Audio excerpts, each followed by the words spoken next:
They say nice guys finish last. What they don't tell you is that sometimes we finish with a plan. My name is Kellan Brooks, and I'm about to show you what happens when a maintenance supervisor gets tired of fixing everyone else's problems while his own life falls apart. At 39, I've learned that being reliable apparently ranks somewhere between watching paint dry and discussing tax policy on the excitement scale. "You're just too nice, Kellan," my wife Zara said 3 months ago, her fingers dancing across her phone screen instead of looking at me.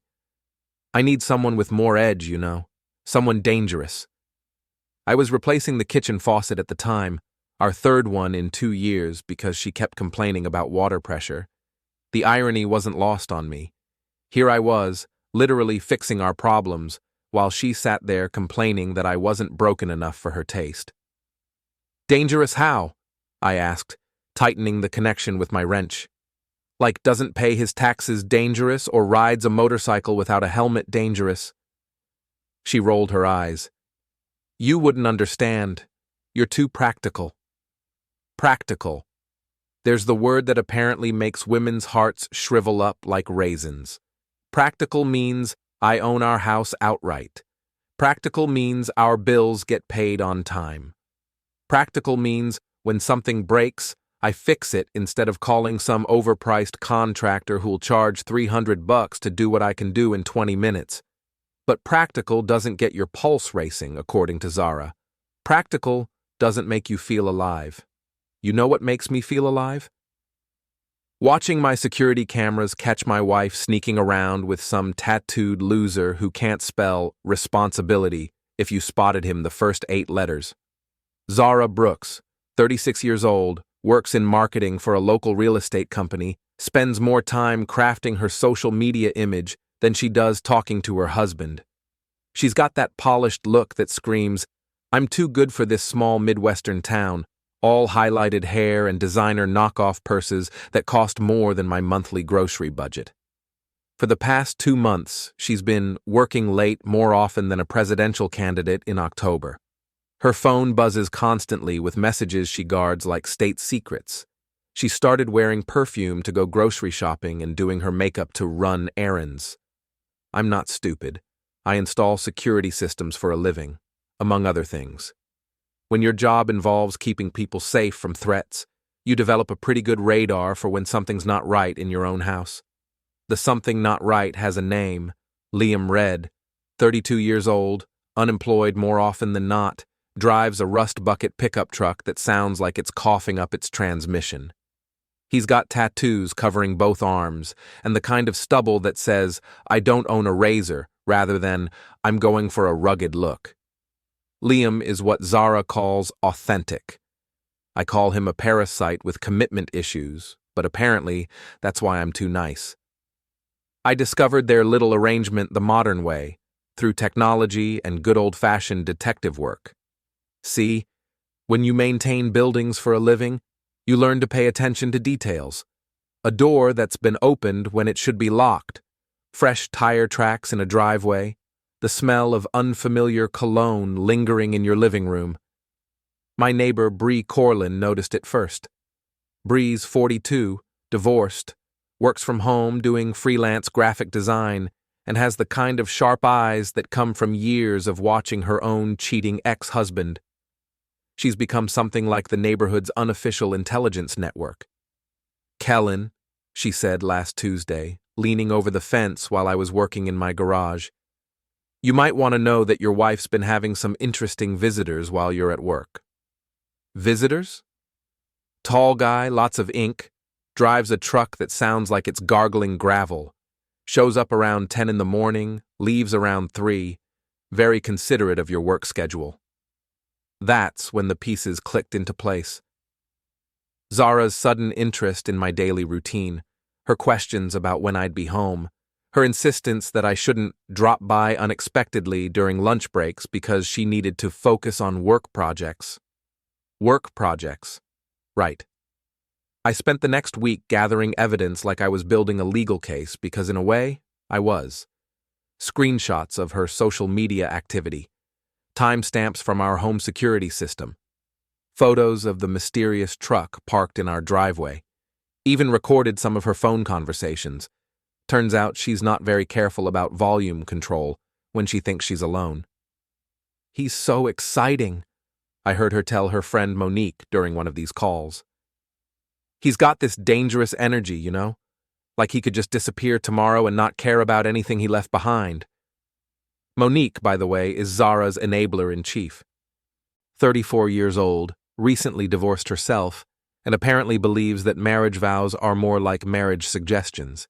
She's been encouraging this affair from day one. "You deserve someone who makes you feel alive," Monique said. "Kellan's nice and all, but nice doesn't pay the bills forever." Interesting perspective considering nice has been paying our bills for the past 8 years, including the mortgage that's now completely paid off thanks to my practical approach to money management. But here's what really got to me. He doesn't even suspect anything. He's so trusting, it's almost sad. I could probably bring Liam to dinner and Kellan would just assume he's a new friend. Trusting. Another one of those words that apparently translates to sucker in modern relationship terminology. That conversation happened on a Thursday. By Friday, I had a plan. See, the thing about being practical is that you learn to think ahead. You anticipate problems and prepare solutions. You don't just react, you strategize. And when someone mistakes your kindness for weakness, well, that's when being underestimated becomes your greatest advantage. I started with the basics, changed all the locks on the house, front door, back door, garage, even the spare key hiding spot that Zara thought I didn't know about. Updated the security codes, modified the settings on our joint bank account to require dual authorization for any withdrawals over $50. Then I got creative. Our house title went into a trust with my cousin Tyrese as the secondary trustee.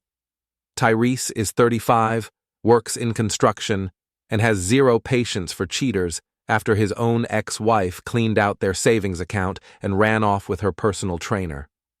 "You sure about this?" he asked when I explained the situation. "This seems pretty nuclear."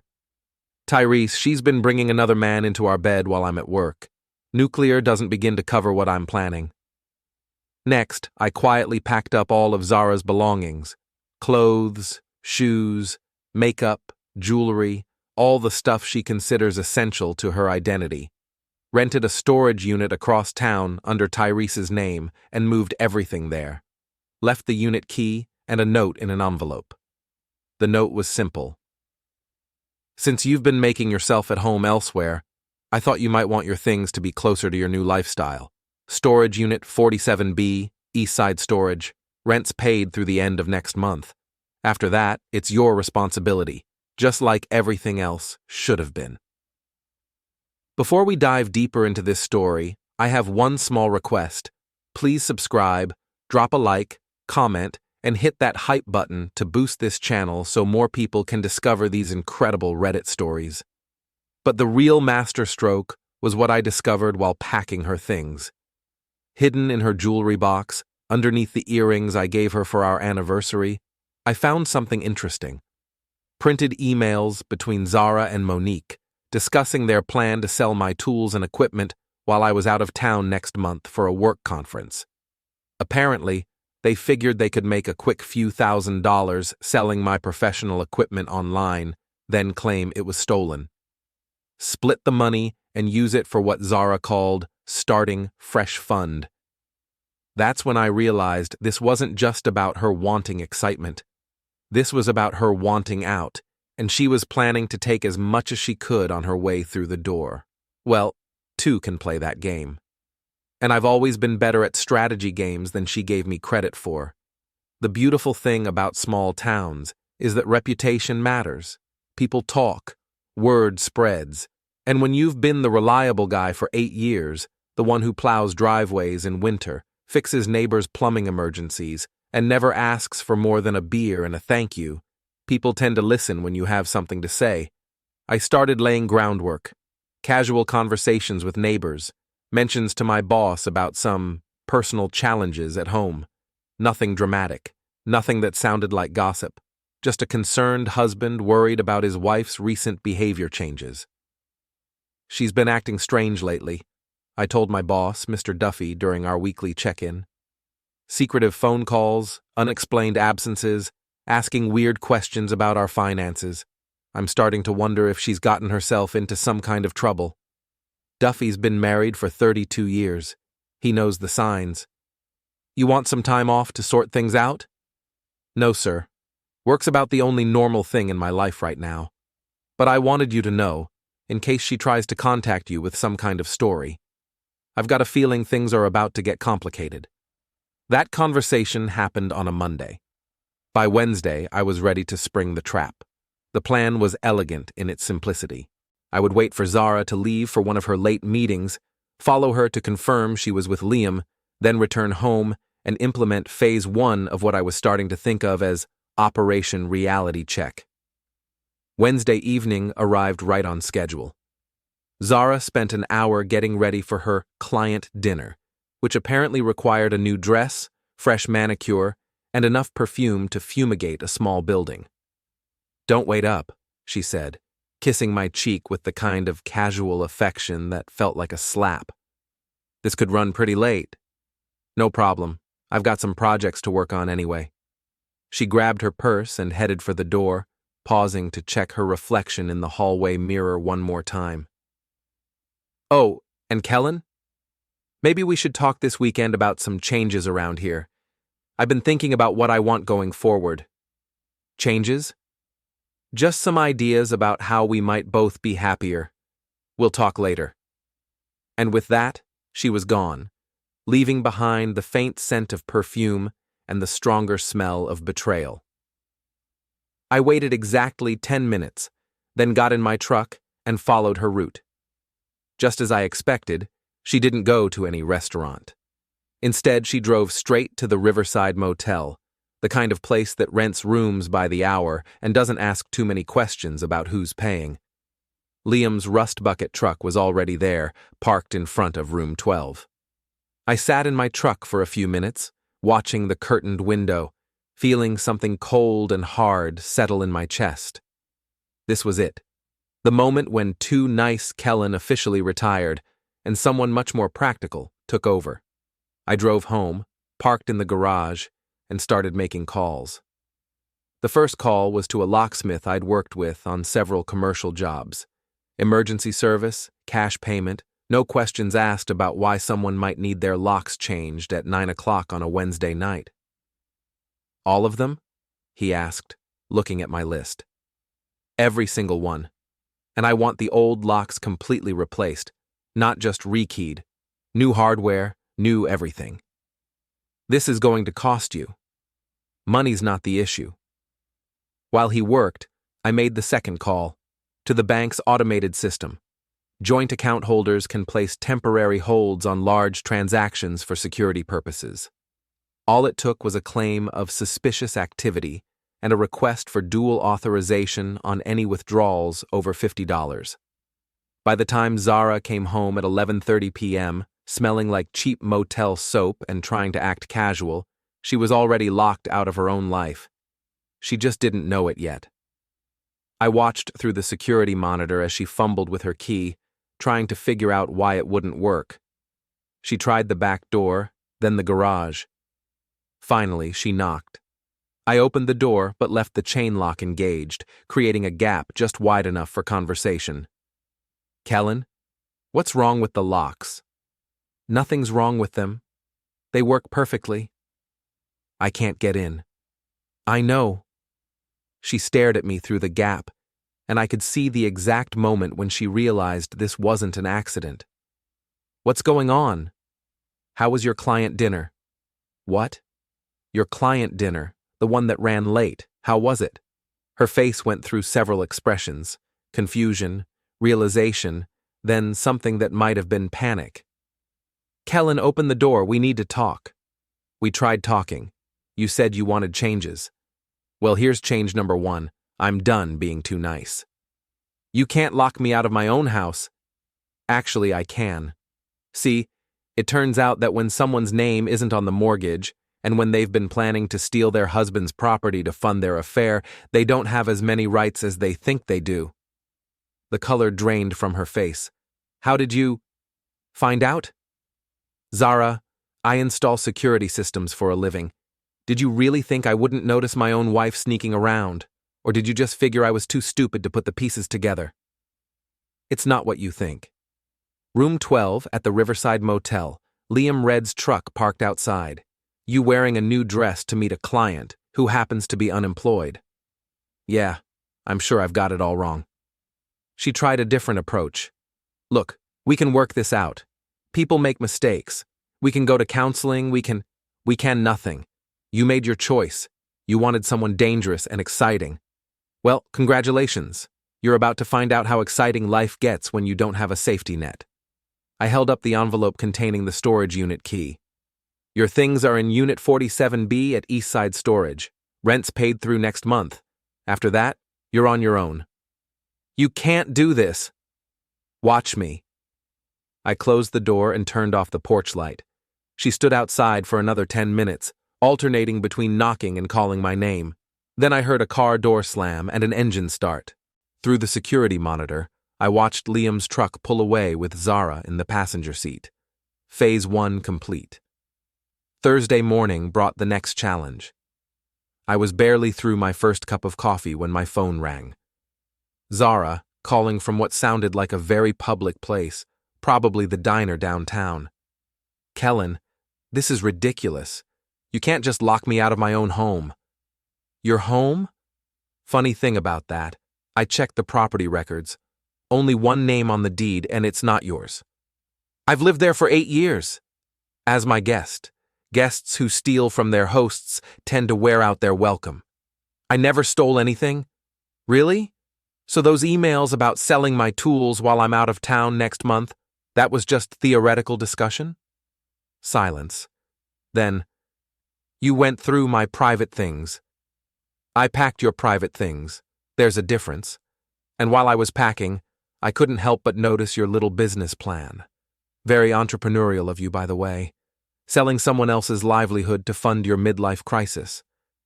Those tools are community property. Actually, they're not. They were purchased before we got married, with money I earned for a business I built. But thanks for reminding me to check on our other community assets. That's when I delivered the news about the bank account. You did what? Her voice went up about 3 octaves. Temporary security hold. Standard procedure when there's suspected fraudulent activity on an account. The bank was very understanding when I explained that someone had been making unauthorized plans to liquidate marital assets. You can't do this. I need money for a hotel. I'm sure Liam can help you out. He seems like the kind of guy who's got everything under control. He doesn't have any money. Shocking. A guy with no job and no prospects doesn't have money. Who could have predicted that? She hung up on me. I figured I had maybe an hour before she tried her next move. I was right. 53 minutes later, my boss called. Kellan, I just got an interesting email from your wife. She says you've been acting erratically and she's concerned about your mental state. She thinks the stress of work might be getting to you. Is that so? She also mentioned something about you making threats and exhibiting controlling behavior. Says she's afraid to come home. I had been expecting this. It's the standard playbook. When you get caught cheating, immediately flip the script and make yourself the victim. Paint your spouse as unstable, dangerous, controlling. Get ahead of the narrative before the truth comes out.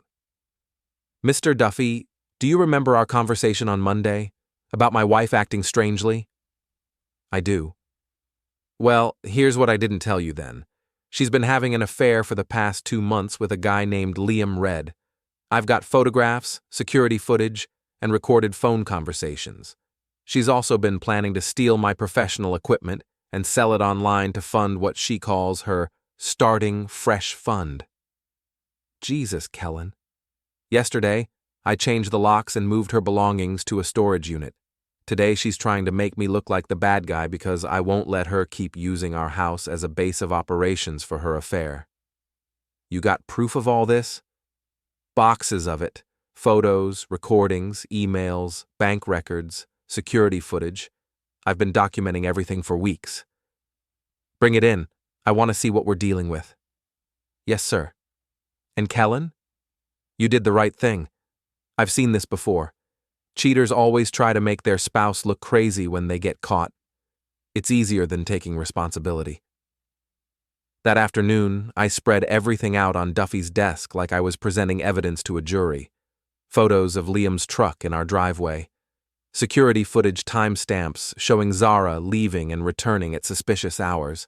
Screenshots of her text conversations with Monique about the affair. Printed emails about their plan to sell my tools. Duffy studied everything with the methodical attention of a man who'd been managing people for 30 years. This is pretty damning stuff. She's going to keep trying to make me look unstable. It's her only play now. Let her try. I know you, Kellan. You're the most level-headed guy on my crew. If anyone's acting crazy here, it's not you. I appreciate that, sir. What's your next move?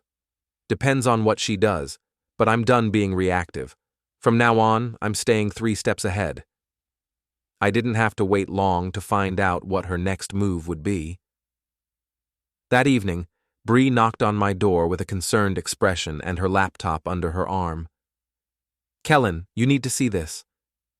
She opened Facebook to a post in one of the local community groups. Zara had written a long, emotional message about being suddenly locked out of her home by her increasingly controlling husband. She painted herself as a victim of emotional manipulation, claiming I had cut off her access to money and belongings without warning. The post had already gotten dozens of sympathetic comments from people who didn't know the full story. She's trying to control the narrative, Bree said. Classic manipulation tactic. Yeah, well, 2 can play that game. What do you mean? I opened my own laptop and started typing. My response was calm, factual, and devastating. I understand my wife is upset about recent changes in our living situation. What she hasn't mentioned is that these changes came after I discovered her 2-month affair with Liam Red, including plans to steal and sell my professional equipment while I was out of town. I have documentation of everything, including security footage and recorded conversations. I'm happy to share this evidence with anyone who's interested in the complete story. Sometimes people get locked out of houses for the same reason they get fired from jobs. Actions have consequences. I posted it as a comment on her original message, then sat back to watch the fireworks. The response was immediate and brutal. People started asking Zara for her side of the story. Others began sharing their own experiences with cheating spouses. Several neighbors chimed in with comments about seeing unfamiliar vehicles in our driveway during work hours. Within 2 hours, the tide of public opinion had completely shifted. Zara deleted her original post, but screenshots had already been taken and shared. The damage was done. My phone rang around 9 p.m. It was Zara, and she was furious. How dare you air our private business on social media? You aired it first. I just provided some missing context. You made me look like a terrible person. Zara, you are a terrible person. You cheated on your husband, planned to steal his property, and then tried to make him look crazy when you got caught. The only thing I did was tell the truth. People are messaging me horrible things. Maybe you should have thought about that before you decided to play victim on Facebook. This isn't over, Kellan. You're right, it's not. I hung up and started planning phase 2. The next morning brought a new development. Tyrese called me at work, laughing so hard he could barely speak. Dude, you need to check Facebook again. Your wife's friend Monique just threw her under the bus. I pulled up Facebook and found Monique's post in the same community group. Apparently, she'd gotten tired of being associated with the drama and decided to save her own reputation. I want to clarify something about recent posts regarding Zara Brooks. While I was aware of her relationship with Liam Red, I did not approve of her methods or her plans regarding her husband's property. I was not involved in any schemes to sell Kellan's equipment, and I think her behavior has been inappropriate throughout this situation. I'm sorry I didn't speak up sooner. Even better, she'd included screenshots of some of Zara's text messages, including ones where Zara bragged about playing the victim card and getting sympathy points from the community. I called Bree. Are you seeing this? Oh, honey, the whole town's seeing this. Zara just got thrown under the bus by her own best friend. This is better than cable TV. What's the general reaction? Let's just say if Zara was planning on staying in town, she might want to reconsider. People don't like being lied to, and they really don't like being manipulated. That afternoon, I got a visit from Officer Martinez, one of the local cops I'd worked with on several security installations around town. Kellan, I hate to bother you at work, but we got a complaint filed against you this morning. Harassment, intimidation, illegal lockout. Your wife says you're stalking her and making threats. I nodded calmly. I've been expecting this. You want to see my documentation? You got documentation? Officer Martinez, I've got enough documentation to write a book. Photos, recordings, security footage, bank records, emails about planned theft, social media screenshots, the works. I pulled out the folder I'd prepared specifically for this moment. Here's the timeline of her affair, including dates and times. Here are photos of her boyfriend's truck in my driveway during work hours. Here are recorded phone conversations where she discusses stealing my property. And here's the property deed showing that only my name is on the house. Martinez looked through everything methodically. This is pretty thorough. I'm a thorough guy. What about the harassment allegations? What harassment? I changed the locks on my own house after discovering my wife's affair and theft plans. I moved her belongings to a storage unit instead of throwing them in the dumpster, and I responded to her public Facebook post with factual information. If that's harassment, then every divorce lawyer in America is a criminal. She says you've been following her. I followed her once, on Wednesday night, to confirm my suspicions about where she was going. That's how I got the photo of her boyfriend's truck at the motel. Since then, I've been at work during the day and home at night. My boss can verify my whereabouts, and so can my security cameras. Martinez closed the folder. Kellan, between you and me, this looks like someone who got caught and is trying to muddy the waters. I've seen it a dozen times. So what happens now? Now I go back and tell her that filing false police reports is a crime, and that if she wants to pursue this, she better have some actual evidence of wrongdoing, which, based on what you've shown me, she doesn't. I appreciate you being thorough about this. Just doing my job. But Kellan, be careful. Cornered people do stupid things. This might get worse before it gets better. He was right. It was about to get much worse. But for Zara and Liam, not for me. Friday morning started with a phone call that made me smile for the first time all week. It was Bree, and she was practically vibrating with excitement. Kellan, you're not going to believe what I just saw. Try me. Liam's truck broke down in front of the grocery store. He's been there for 2 hours trying to get it started, and now there's a tow truck hooking it up. Zara's standing there looking like she wants to disappear into the pavement. Couldn't happen to a nicer couple. Oh, it gets better. I heard them arguing while I was walking by. Apparently he doesn't have money for the tow and she can't access her bank account to pay for it. Shocking. They're both looking pretty rough too, like they spent the night in that truck. That explained why my security system hadn't detected any attempts to break into the house overnight. They'd been stuck sleeping in a vehicle that probably had less comfort than a park bench. Where are they now? Last I saw, they were walking toward downtown, probably trying to figure out their next move. Their next move, as it turned out, was to escalate the situation in exactly the way I'd hoped they would. Around noon, I got a call from the storage facility. Mr. Brooks, this is Janet at Eastside Storage. We've got a situation here with Unit 47B. What kind of situation? A woman claiming to be your wife is here with a man and they're demanding access to the unit. They don't have the key and they're getting pretty aggressive about it. I'll be right there. I drove to the storage facility and found exactly what I expected. Zara and Liam standing in front of the office, both looking frustrated and desperate. Zara was wearing the same clothes from yesterday, and Liam looked like he hadn't slept in a week. They saw me pull up and immediately went on the offensive. There he is! Zara pointed at me like I was a criminal. He's holding my property hostage. I walked calmly into the office, where Janet, The facility manager was looking frazzled. "Mr. Brooks, thank goodness you're here. These two have been here for an hour, demanding I cut the lock off that unit." "Did you explain that the unit is rented under a different name?" "I tried, but they're claiming the contents belong to her." I turned to face Zara and Liam. "Is there a problem here?" "You know exactly what the problem is," Zara snapped. "I want my things." "Your things are in the unit. Here's the key." I held up the envelope I'd prepared days ago. "But there are conditions." "Conditions?" "First, you sign a document acknowledging that you're taking possession of all your personal belongings and that you have no further claim to any property at my address. Second, you return my house key, the old one that doesn't work anymore, but I want it back anyway. Third, you provide a forwarding address for any legal documents that might need to be served." Liam stepped forward, trying to look intimidating. "You can't make demands like that." I looked at him with the kind of calm attention you'd give to a barking chihuahua.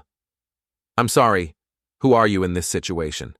Because last I checked, you're just the guy who's been trespassing in my house and sleeping with my wife." "Watch your mouth." "Or what? You'll do something stupid and end up in jail? Because that would actually solve several problems for me." Janet cleared her throat. "Gentlemen, please. Let's keep this civil." "You're right, Janet. I apologize." I turned back to Zara. "Do you want your things or not?" Zara looked at the envelope in my hand, then at Liam, then back at me. I could see her calculating, trying to figure out if there was an angle she hadn't considered. "What kind of document?" "Simple property acknowledgement. Just states that you're taking possession of your belongings and that you understand you have no legal claim to my house or its contents. I'm not signing anything without a lawyer looking at it." "That's your choice.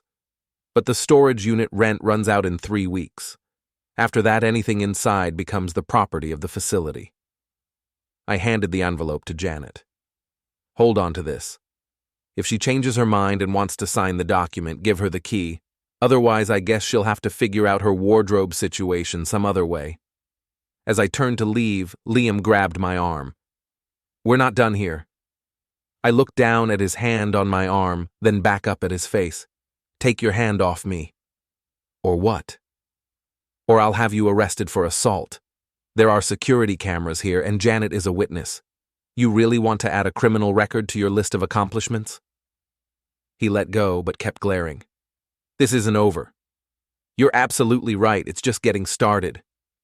I walked back to my truck, leaving them standing there with their problems and their pride, and absolutely no solutions.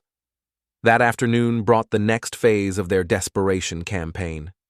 Zara called my work number, trying to go around me to get to my boss. "Mr. Duffy, this is Zara Brooks, Kellan's wife. I'm very concerned about his recent behavior, and I think he might be having some kind of breakdown." Unfortunately for her, Duffy had already briefed his secretary about the situation. "Mrs. Brooks, Mr. Duffy asked me to let you know that he's reviewed all the relevant documentation regarding your situation, and he has complete confidence in Kellan's professionalism and judgment." "But you don't understand." "Ma'am, I understand perfectly.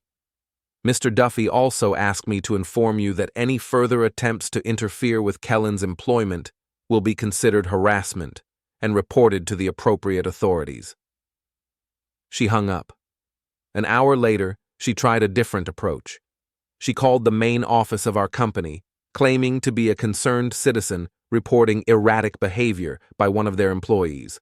That call got transferred to Duffy, who was not amused. "Kellan, your wife just tried to get you fired by claiming you're mentally unstable." "What did you tell them?" "I told them she's a disgruntled spouse going through a messy separation and that any further calls from her should be directed to our legal department." "I appreciate you having my back on this. Son, I've been in business for 25 years. I know the difference between an employee having personal problems and an employee being sabotaged by personal problems. You're handling this situation better than most people would." That evening, I decided it was time to turn up the heat. I drove to the Riverside Motel, where Liam's truck was now parked, apparently permanently, since it wasn't running. I could see light coming from room 12, the same room where I'd photographed them earlier in the week. I parked across the street and called the motel office. "Hi, this is Detective Johnson with the County Sheriff's Department." I lowered my voice and spoke with the kind of authority that comes from years of dealing with contractors and vendors. "We've had reports of suspicious activity in one of your rooms, room 12. Can you tell me who's registered there?" Let me check. That room is registered to a Liam Red." "How long has he been there?" 3 nights now." "Is he current on payment?" "Well, actually, no. He was supposed to pay for tonight earlier today, but he hasn't come by the office." "I see. And you're aware that allowing people to stay in rooms without payment is considered theft of services?" "Yes, sir. You might want to resolve that situation before it becomes a legal problem for your establishment." I hung up and waited. 15 minutes later, the motel manager knocked on the door of room 12. I couldn't hear the conversation, but I could see the body language, pointing, gesturing, obvious agitation on both sides. 10 minutes after that, Zara and Liam emerged from the room carrying their few belongings, with the manager standing in the doorway making sure they left. They loaded their stuff into the broken-down truck, then stood there looking around like lost children. Finally, Liam started pushing the truck while Zara steered, trying to get it to a nearby parking lot. I drove home, satisfied that Phase 3 was complete. Saturday morning brought the most interesting development yet. Bree showed up at my door with coffee and pastries, which usually meant she had gossip that was too good to share over the phone. "Okay, you're going to love this," she said, settling into my kitchen chair with the expression of someone about to deliver premium entertainment. "I'm listening." "So you know how Zara's been trying to rally support from her friends?" "Yeah." "Well, it's backfiring spectacularly. Ash, you know Ash, works at the bank? She found out about the affair, and she's furious." Ash was Zara's other close friend, part of the trio that included Monique. She worked as a teller at our bank and had always seemed like the most level-headed of Zara's social circle. "Furious how?" "Apparently, Zara's been telling people that you're financially abusive and controlling, but Ash has access to your account records, and she knows that's garbage. She's seen how you've been supporting Zara for years, paying all the bills, never restricting her spending." "That's interesting." "It gets better. Ash is also the one who processed the security hold you put on the account, so she knows exactly why you did it. And she's been telling people the real story." "Which is?" "That you're not controlling. You're protecting yourself from someone who was planning to rob you blind." Bree took a sip of her coffee and grinned. "But here's the best part. You know how Zara's been staying at Monique's apartment since the motel thing?" "I didn't know that, but it makes sense." "Well, Monique kicked her out yesterday. Apparently having Zara and her boyfriend camping in her living room was cramping her style. Plus, she's tired of being associated with the drama." "So, where are they staying now?" "That's the million-dollar question. Word is they spent last night in Liam's truck in the Walmart parking lot." I felt a moment of something that might have been sympathy, but it passed quickly. They made their choices. Oh, it gets even better. Guess who else is having second thoughts about Team Zara? "Who?" "Her sister." That was a surprise. Zara's sister Emma had always been supportive of her, sometimes to a fault. Emma was 2 years younger, married with kids, and generally stayed out of other people's drama. "What happened with Emma?" Emma called Monique yesterday trying to get the full story. Monique, apparently feeling guilty about her role in all this, told her everything. The affair, the theft plans, the fake police reports, all of it. How did Emma take it? According to Monique, Emma was horrified. She had no idea how bad things had gotten. She thought Zara was just having marriage problems, not conducting a full-scale campaign of deception and theft. This was better than I'd hoped. Emma's opinion mattered to Zara more than almost anyone else's. If she was losing Emma's support, that would hit her harder than all the community gossip combined. There's more, Bree continued. Emma called Zara last night and apparently tore her apart. Told her she was ashamed of her behavior and that she needed to stop playing victim and take responsibility for her choices. Wow. Yeah. And get this. Emma also called your work and left a message for you. She did? Yep. Apologizing for her sister's behavior and saying she hopes you can work things out, but if not, she understands why. I was quiet for a moment, processing this information. So Zara's lost her friends, her family support, her housing situation, and her transportation. Pretty much. Oh, and her job situation might be getting interesting too. What do you mean? Well, think about it. She works in real estate marketing, right? That's all about reputation and community connections. How's her professional reputation looking right now? I hadn't considered that angle, but Bree was right.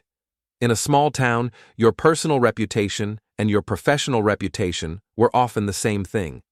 If people saw you as dishonest and manipulative in your personal life, they weren't likely to trust you with their business dealings. You think she might lose her job? I think her effectiveness at her job is about to take a serious hit. Who wants to work with someone they can't trust? That afternoon, I decided to take a drive around town just to see how things were developing. I found Liam's truck in the parking lot behind the old hardware store, with both of them sitting inside. Even from a distance, I could see they were arguing. I parked where I could observe without being obvious and watched the show. Zara was gesturing animatedly, clearly upset about something. Liam looked like he was trying to calm her down, but his body language suggested he was getting frustrated too. After about 10 minutes, Zara got out of the truck and started walking toward downtown. Liam followed, calling after her, but she kept walking. Finally, he gave up and went back to the truck. Trouble in paradise, apparently.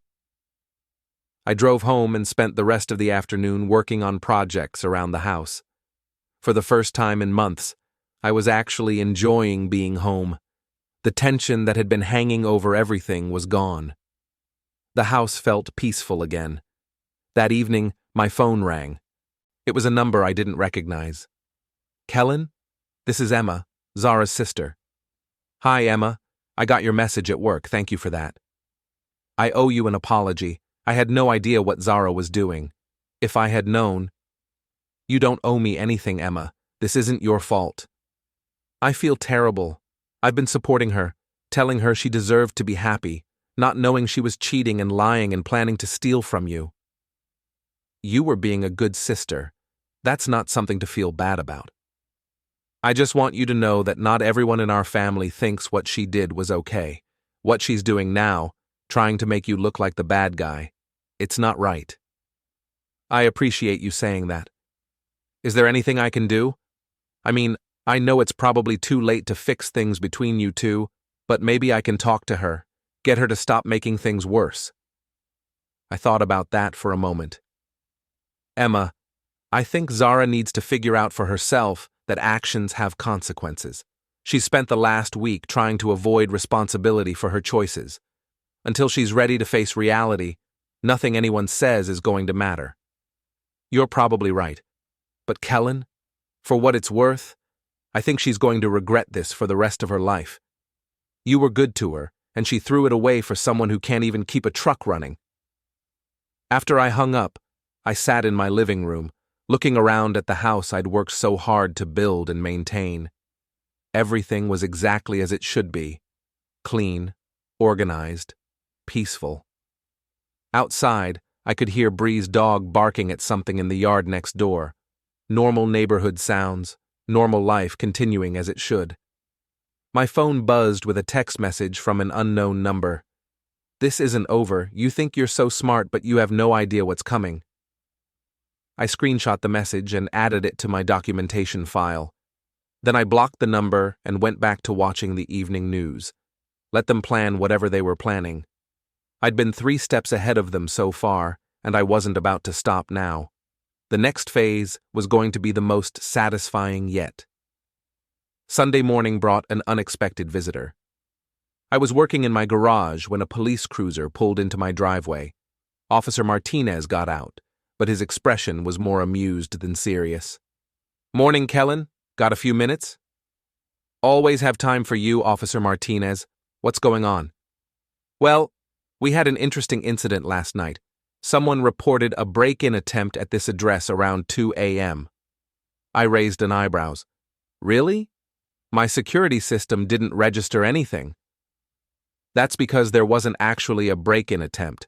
What there was your wife and her boyfriend trying to climb your back fence, setting off motion sensors at 3 different neighbor houses, and generally making enough noise to wake half the block."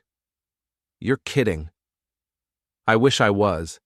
Mrs. Patterson called it in when she saw 2 people skulking around your backyard with flashlights. By the time we got here, they were gone, but we found some interesting evidence." He held up a crowbar and a pair of wire cutters. "These were left behind when they ran. Also found this." He showed me a piece of paper with what looked like a hand-drawn diagram of my house, including notes about window locations and security camera positions. "They were planning to break in." "That's what it looks like.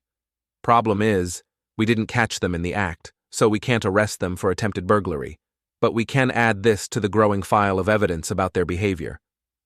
I took photos of everything with my phone. "This goes with the harassment documentation." "Exactly.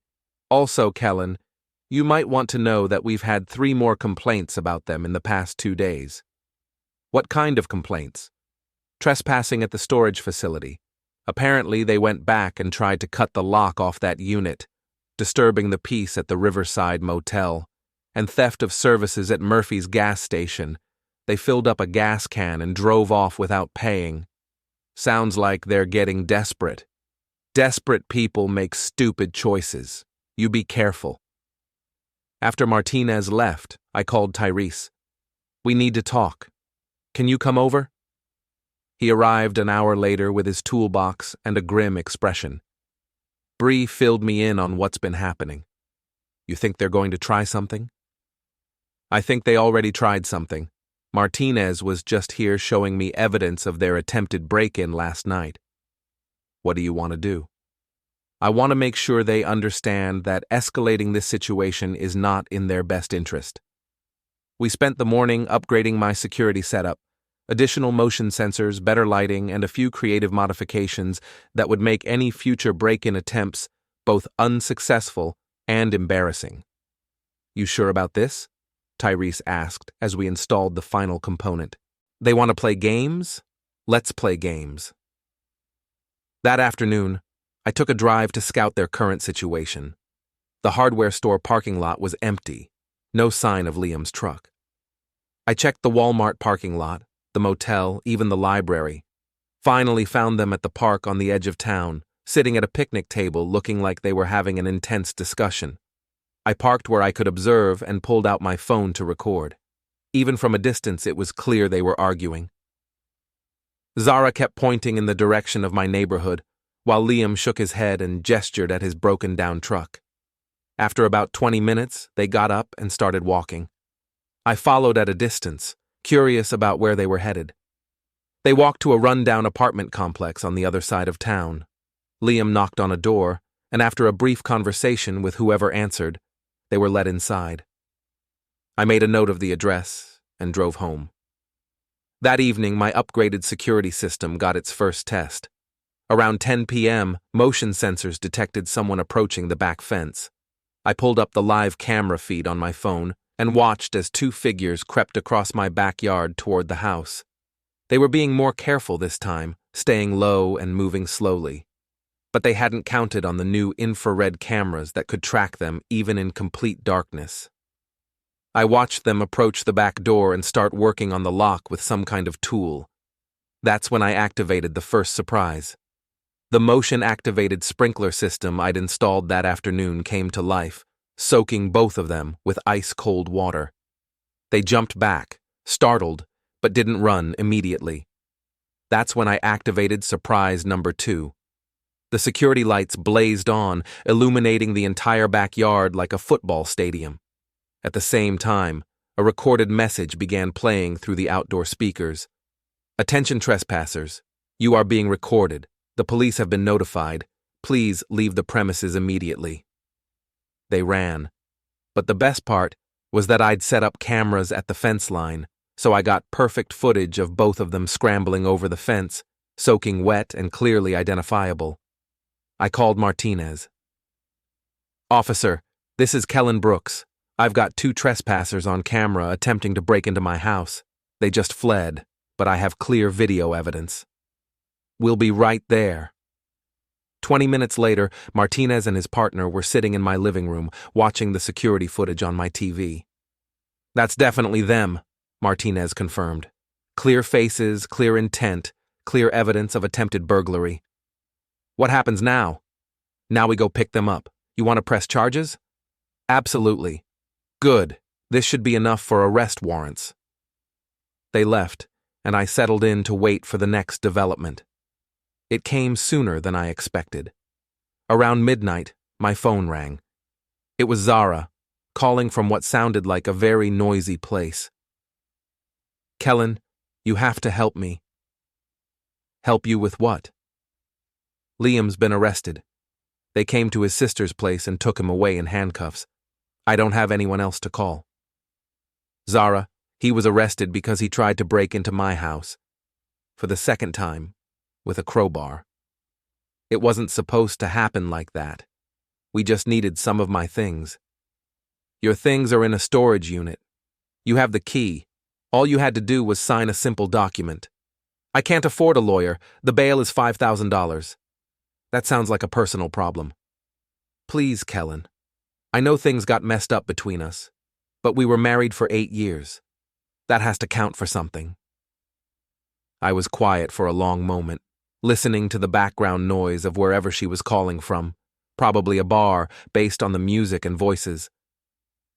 "Zara, you cheated on me for 2 months. You planned to steal my property. You tried to get me fired from my job. You filed false police reports. You attempted to break into my house twice, and now you want me to bail out your boyfriend? It's not like that." "It's exactly like that. You made your choices. Now you get to live with the consequences." "What am I supposed to do?" "Figure it out. You're a grown woman with a job and a college education. Act like it." I hung up and turned off my phone. The next morning brought news of the final collapse of Team Zara. Bree showed up with coffee and a newspaper. "You made the police blotter," she said, grinning. Sure enough, there it was in black and white. Liam Red, 32, arrested on charges of attempted burglary, trespassing, and violation of a restraining order. Restraining order? Oh yeah, Martinez filed that yesterday after the first break-in attempt. Forgot to mention it last night with all the excitement. So now it's official. Very official.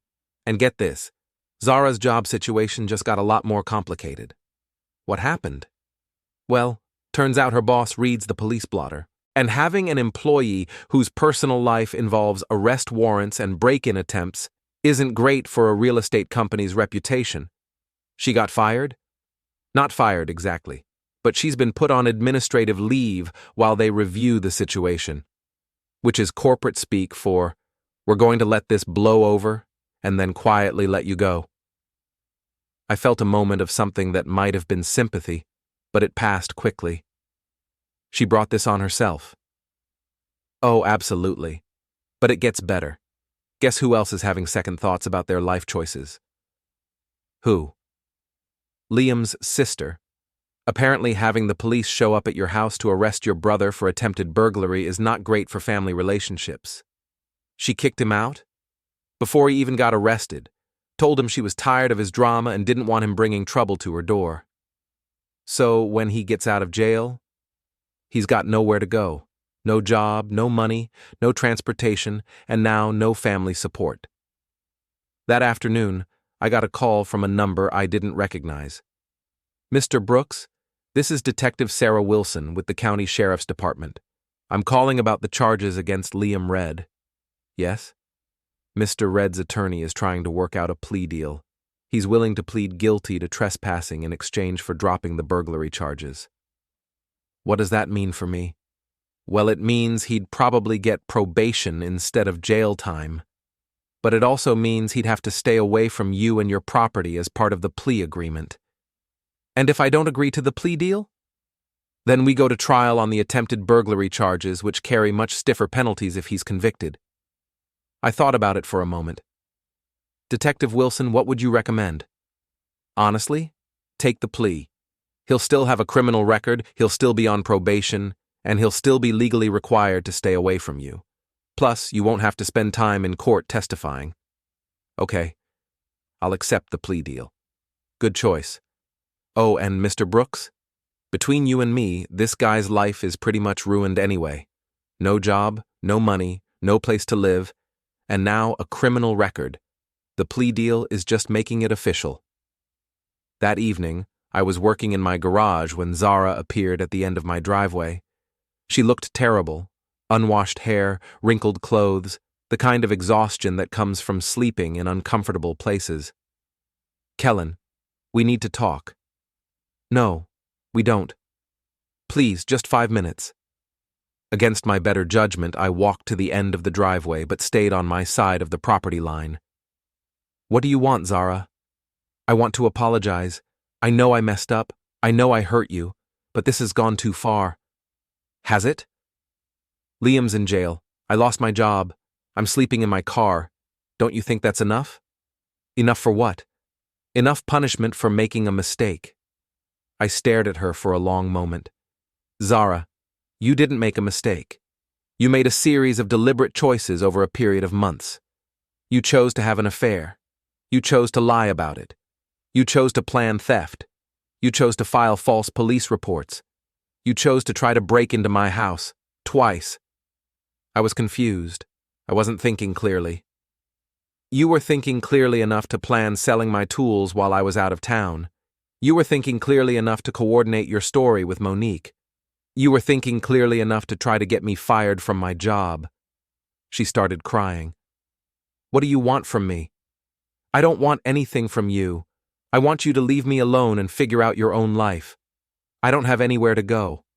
That's not my problem anymore. 8 years, Kellan. 8 years has to count for something. It does count for something. It counts as 8 years of my life that I'll never get back. 8 years of supporting someone who was planning to betray me the moment it became convenient. I turned and walked back toward my garage. Kellan, wait! I stopped, but didn't turn around. What if I could make it right? What if I could fix this? How? I don't know, but there has to be something. There is something. Sign the divorce papers when you get them, don't contest anything, and disappear from my life forever. That's it? That's it. I went into my garage and closed the door, leaving her standing in my driveway. Through the window, I watched her stand there for another 10 minutes before finally walking away. The next morning, Tyrese called with the final piece of news I'd been waiting for. Liam took the plea deal. He's out of jail, but he's got 3 years probation and a restraining order that keeps him 500 feet away from you and your property. Where is he now? Word is he's leaving town. Got a ride with some guy he knew from construction work, heading south to look for work. And Zara? Still here, but not for long. Emma told Bree that she's moving back in with their parents in Ohio until she can get back on her feet. When? This weekend. I felt something settle in my chest, not quite relief, but close to it. The immediate threat was over. The people who had tried to destroy my life were dealing with the consequences of their choices, and I was free to move forward.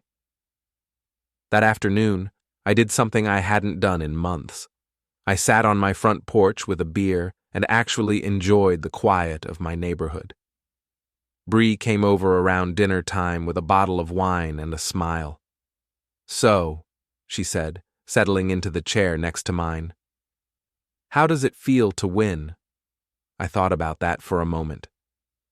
It doesn't feel like winning. It feels like surviving. Sometimes that's the same thing. Maybe. We sat in comfortable silence for a while, watching the sun set over our quiet street. You know what the funny thing is? I said finally. What? She was right about one thing. I was too nice, but not in the way she meant. What do you mean? I mean I was too nice to see what she really was. Too nice to protect myself from someone who saw my kindness as weakness. Too nice to realize that some people will take advantage of you for as long as you let them. And now? Now I know better. The next chapter of my life was about to begin, and this time I'd be writing it myself. The following Saturday arrived with the kind of crisp autumn weather that makes you want to spend time outside. Perfect timing, because I had decided to throw a block party. Not just any block party, a celebration of community, friendship, and new beginnings. I spent Friday evening walking around the neighborhood, personally inviting everyone within a 3-block radius, everyone except 2 specific individuals who were no longer welcome in civilized company. You sure about this? Tyrese asked as we set up tables and chairs in my front yard Saturday morning. Seems like you might be poking the bear. The bear is leaving town tomorrow, I replied, stringing lights between the trees. This is just making sure everyone understands why. Bree arrived with a cooler full of drinks and her trademark grin. I brought the good stuff. This is going to be epic. By noon, my front yard looked like something out of a community magazine. Tables loaded with food, neighbors arriving with covered dishes and folding chairs, kids running around with balloons. The kind of wholesome American gathering that Norman Rockwell would have painted. Mr. Duffy showed up with his wife and a case of beer. Kellan, this is nice. Community events like this are what make neighborhoods special.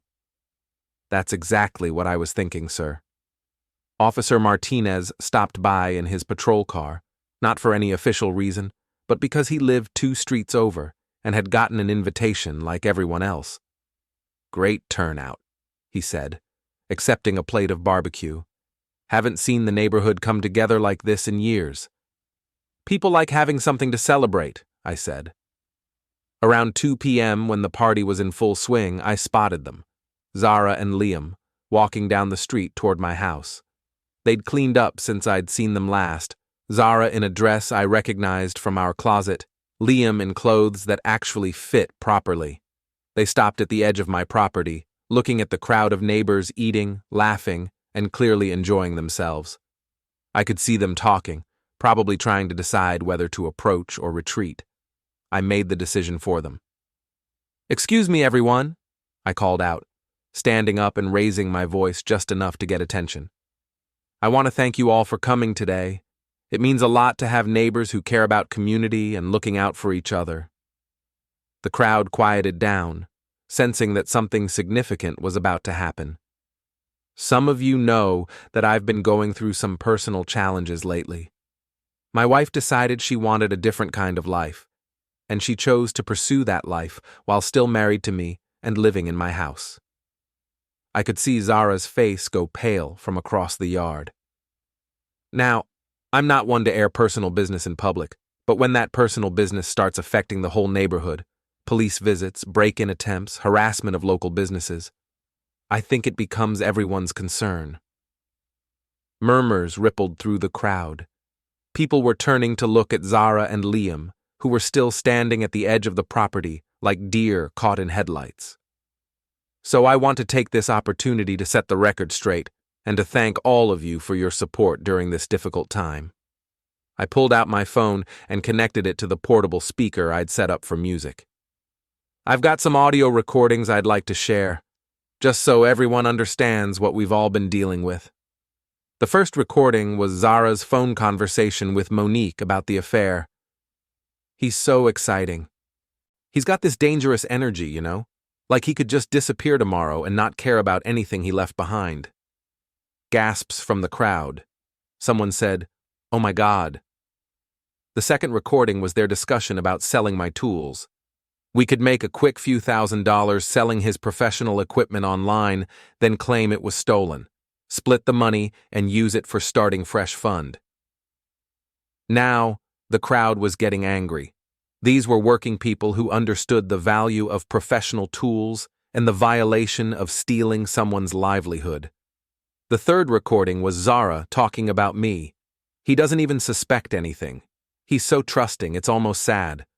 I could probably bring Liam to dinner and Kellan would just assume he's a new friend. That one hurt, even hearing it again. But the crowd's reaction was immediate and visceral. These people had known me for years, had seen me help neighbors, fix problems, be the reliable guy who showed up when needed. Now, I continued, you might wonder why I'm sharing this publicly instead of handling it privately. The answer is simple. Because they didn't handle it privately. I switched to screenshots on my phone, projecting them onto a white sheet I'd hung between two trees like a makeshift screen. Here's the Facebook post where my wife tried to paint me as controlling and abusive. The crowd read in silence, many of them recognizing the post from when it had appeared in local community groups. Here's the false police report claiming I was stalking and harassing her. More murmurs, angrier now. And here's the security footage from 2 nights ago, showing both of them attempting to break into my house with a crowbar. The footage played on the improvised screen, clear as day. Zara and Liam creeping across my backyard, working on the back door lock, then running when the sprinklers and lights activated. The crowd's reaction was immediate and unanimous. Angry voices, people standing up, several neighbors shouting things that probably shouldn't be repeated in polite company. That's enough! Zara finally found her voice and started walking toward the gathering. You have no right to humiliate me like this. The crowd parted as she approached, but not in a welcoming way. More like people avoiding contact with something unpleasant. I have every right to defend myself against lies and theft, I replied calmly. You made this public when you posted on Facebook. You made this everyone's business when you brought police to the neighborhood. You made this dangerous when you tried to break into my house. It's not what it looks like. Really? Then explain it. Explain to all these people, your neighbors, people who've known both of us for years. Explain how this is all just a big misunderstanding. She looked around at the faces staring back at her. These were people she'd waved to from her car, people whose kids had played in our yard, people who'd been to barbecues and holiday parties at our house. Now they were looking at her like she was a stranger.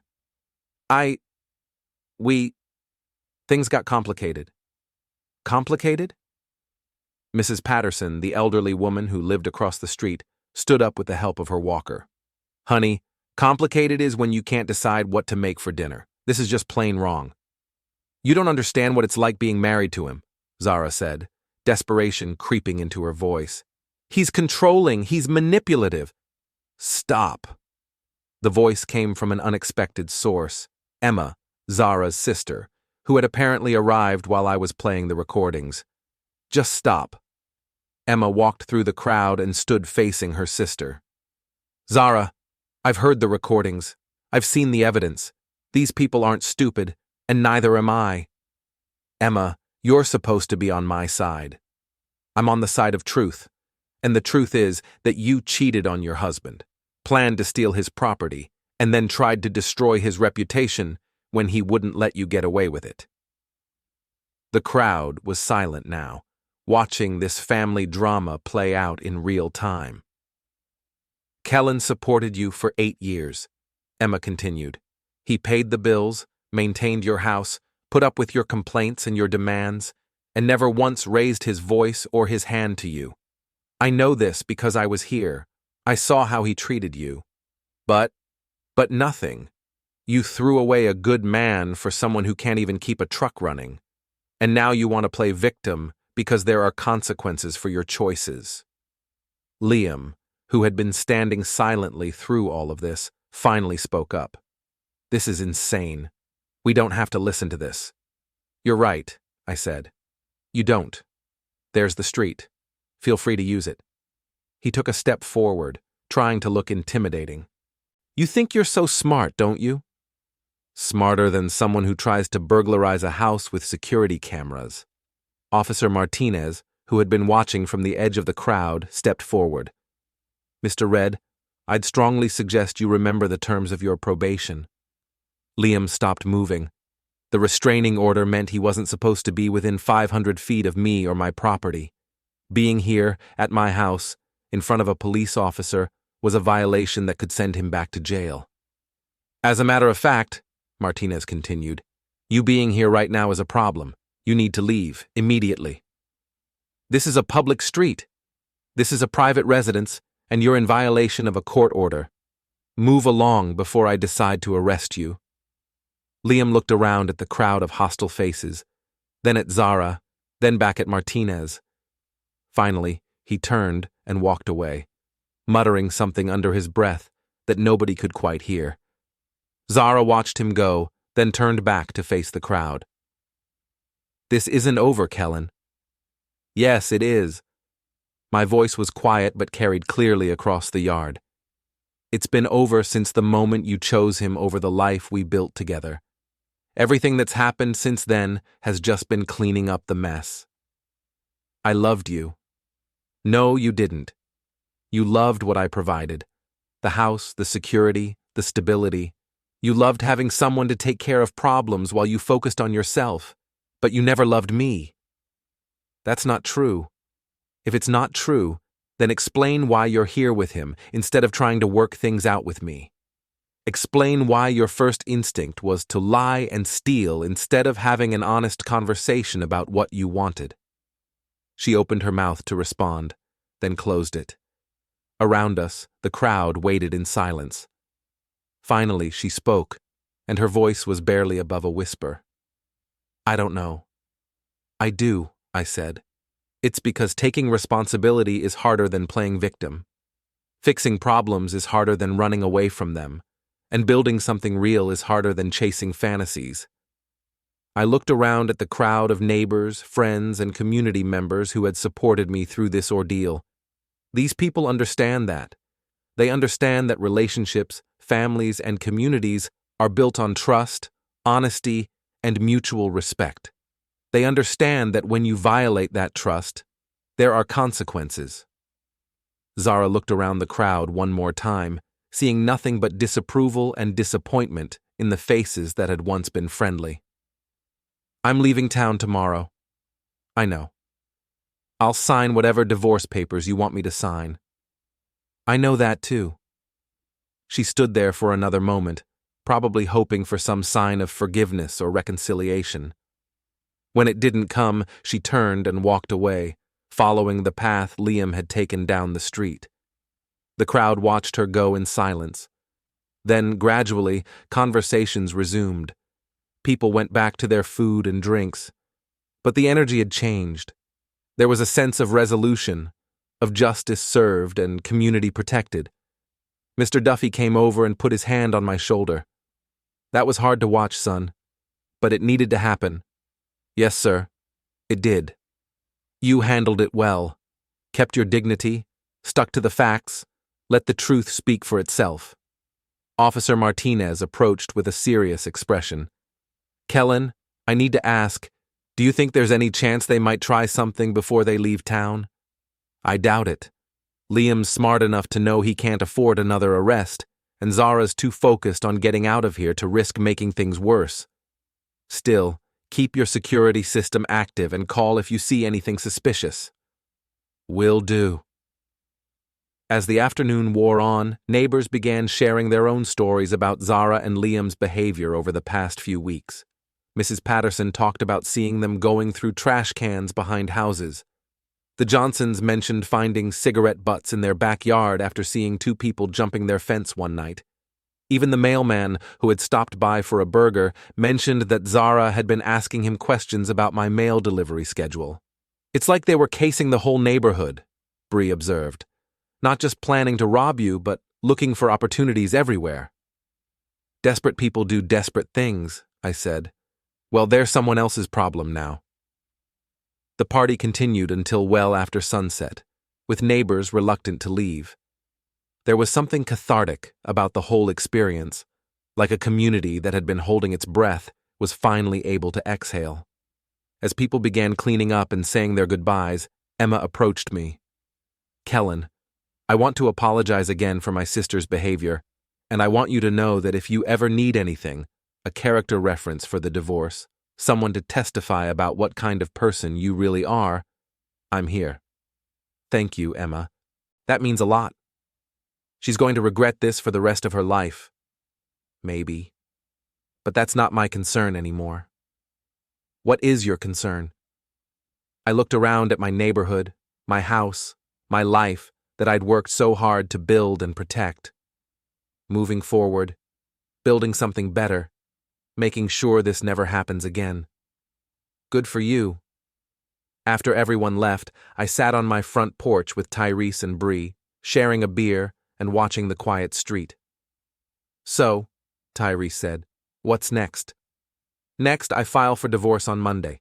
Change my will, update my insurance beneficiaries, and start the process of officially removing her from my life. And after that, I figure out what I want the rest of my life to look like. Any ideas? I thought about it for a moment. Yeah, actually. I think I want to help other people who are going through what I went through. Maybe start a support group or do consulting for people who need help protecting themselves from financial abuse. That's a good idea, Bree said. You've got experience now, and you handled this situation better than most people would have. I had good friends helping me. You had good instincts and a solid plan. The friends were just backup. As we sat there in the comfortable silence of a crisis resolved, I realized something important.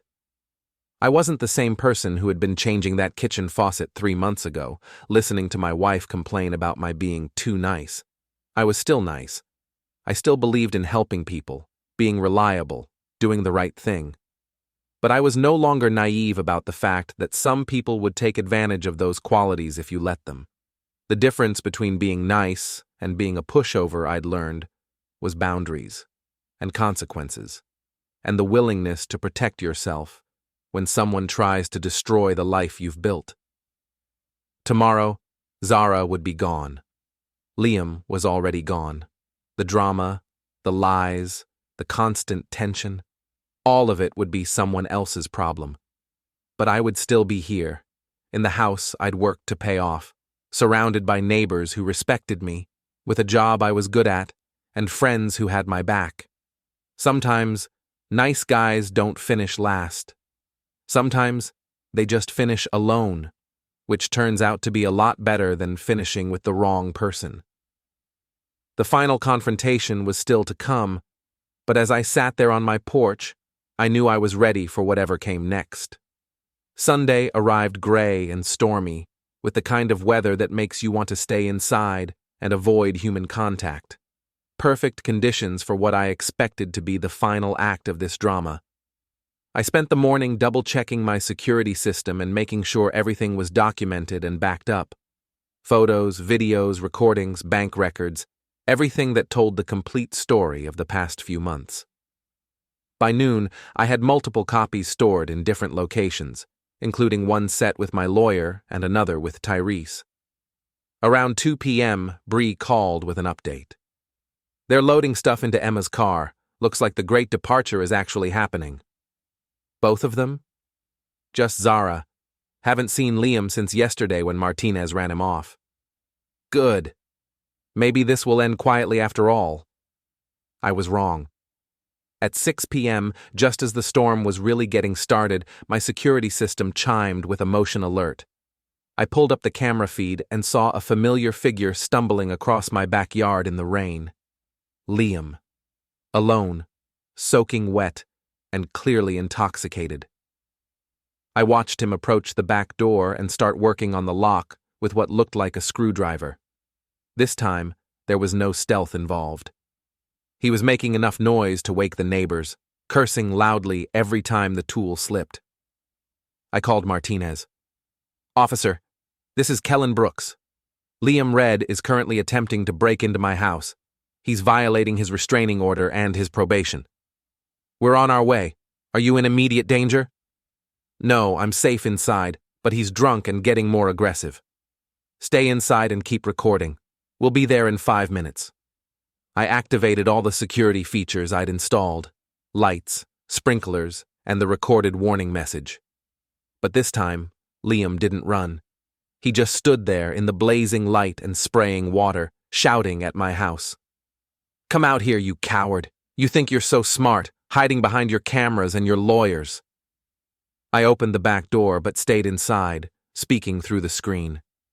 Liam, You need to leave. The police are already on their way. I'm not going anywhere until we settle this. Settle what? You lost. Your girlfriend's leaving town, you've got a criminal record, and you're about to go back to jail for violating your probation. This is all your fault. My fault? I didn't make you sleep with my wife. I didn't make you try to steal my property. I didn't make you break into my house. Twice. He threw the screwdriver at the door, missing by several feet. You destroyed my life. You destroyed your own life. I just refused to let you destroy mine, too. That's when I heard another voice calling from the front of the house. Liam, where are you? Zara. Apparently, she'd come looking for her partner in crime. Back here, he shouted. Come help me with this door. A few seconds later, Zara appeared around the corner of the house, also soaking wet from the rain. She took in the scene. Liam standing in the sprinkler spray under the security lights, me safely inside the house, neighbors starting to appear at their windows. What are you doing? She asked him. Getting our stuff back. He owes us. He doesn't owe us anything, and this is exactly the kind of stupidity that got you arrested before. So, you're on his side now? I'm not on anyone's side.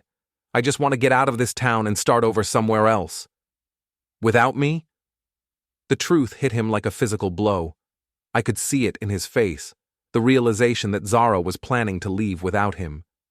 You're dumping me too? Liam, look around. Look at where we are. We're standing in someone's backyard in the rain, arguing while he films us from inside his house. This is not the life I want. But you said, I said a lot of things. I was angry and stupid, and I made terrible decisions, but I'm not going to keep making them. This was getting interesting. I kept recording while they had their relationship meltdown in my backyard. You used me, Liam said. You used me to get back at him, and now you're throwing me away. Yes. Okay? Yes, I used you, just like you used me for a place to stay and someone to pay for your meals. We used each other, and now it's over. I loved you. No, you didn't. You loved the idea of taking something away from him. You loved feeling like you won something, but you never loved me. It was fascinating, watching someone else get the same speech I'd given her yesterday, the same realization about the difference between love and convenience. That's when the police sirens became audible over the storm. Run, Zara told him. Run now, before they get here. Come with me. No, Zara, no, I'm done. I'm done with this whole mess, and I'm done with you. She turned and ran toward the front of the house, leaving Liam standing alone in my backyard as the police cars pulled into my driveway. He looked at the house, then at the approaching sirens, then made the stupidest decision in a series of stupid decisions. Instead of running, he picked up a garden brick and threw it at my back door. The brick bounced off the reinforced glass without breaking it, but the intent was clear. Destruction of property in addition to trespassing, burglary, and violation of probation. That was a mistake, I called through the door. Martinez and 2 other officers appeared around the corner of the house, weapons drawn. Liam read, "You're under arrest." This time he tried to run, but drunk, exhausted, and disoriented, he made it about 10 feet before slipping on the wet grass and going down hard. The arrest was quick and professional. They had him cuffed and in the back of a patrol car within minutes. Martinez came to the door, shaking rain off his jacket. You get all that on video? Every second of it. Good. This time he's looking at real jail time. Repeat offender, violation of probation, and now destruction of property. What about Zara? What about her? She didn't break any laws tonight. Stupid to be here, but not illegal. After the police left, I found Zara sitting in her car in my driveway, crying. I grabbed an umbrella and walked out to talk to her one last time. She rolled down the window when I approached. Is he going to prison? Probably. 3rd strike, violation of probation, and he did it all on camera. Any decent prosecutor will put him away for a while. This is all my fault. Yes, it is. She looked up at me, surprised by my bluntness. I thought you'd try to make me feel better. Why would I do that? You made these choices. You brought this man into our lives. You encouraged his behavior when it served your purposes. Now you get to live with the consequences. I never meant for it to go this far. What did you think would happen? You were planning to steal from me, Zara. You were planning to destroy my reputation and take everything I'd worked for. Did you think I was just going to let that happen? I don't know what I thought. You thought I was too nice to fight back. You thought you could walk all over me and I'd just take it. Weren't you, though? Too nice? I considered the question seriously. I was too trusting, too willing to give you the benefit of the doubt, too slow to recognize what you really were. But no, I wasn't too nice. I was exactly as nice as the situation deserved. And now? Now you leave town, like you planned. You start over somewhere else, hopefully with a better understanding of how actions have consequences, and you never contact me again. What if I don't want to start over? What if I want to try to fix this? Fix what? There's nothing left to fix. You burned it all down when you chose him over me. When you chose lies over truth. When you chose to be someone I don't recognize and don't want to know. She was quiet for a long moment, listening to the rain on her car roof. I loved you, you know. At the beginning. Maybe you did. But love isn't just a feeling, Zara. It's a choice you make every day. And every day for the past few months, you chose something else. I'm sorry. I know you are. But sorry doesn't fix anything. Sorry doesn't give me back the months of lies and betrayal. Sorry doesn't undo the damage to my reputation or the stress you put me through. So that's it? We just end like this? We ended months ago. This is just making it official. She started her car and rolled up the window. Through the glass, I could see her crying, but I felt nothing. No sympathy, no regret, no desire to comfort her. She backed out of my driveway and drove away into the storm, and I knew I would never see her again. I stood in my driveway for a few minutes, letting the rain wash over me, feeling something I hadn't felt in months. Peace. The house behind me was mine, completely and legally. The job I'd go to tomorrow was secure. The neighbors around me respected and supported me. The friends who had helped me through this crisis were real friends, the kind you could count on when things got difficult. Most importantly, I had learned something valuable about myself. I was stronger than I'd thought, smarter than people gave me credit for, and definitely not as nice as everyone assumed. Nice guys don't finish last, I realized. They finish exactly where they deserve to finish based on the choices they make and the boundaries they set. I walked back into my house, locked the door behind me, and started planning the rest of my life. A life without lies, without betrayal, without people who mistake kindness for weakness. A life where being nice was a choice, not a weakness. Where trust was earned, not assumed. Where actions had consequences, and those consequences were enforced. The storm outside was already beginning to clear. Tomorrow would be a beautiful day, and for the first time in months, I was looking forward to it.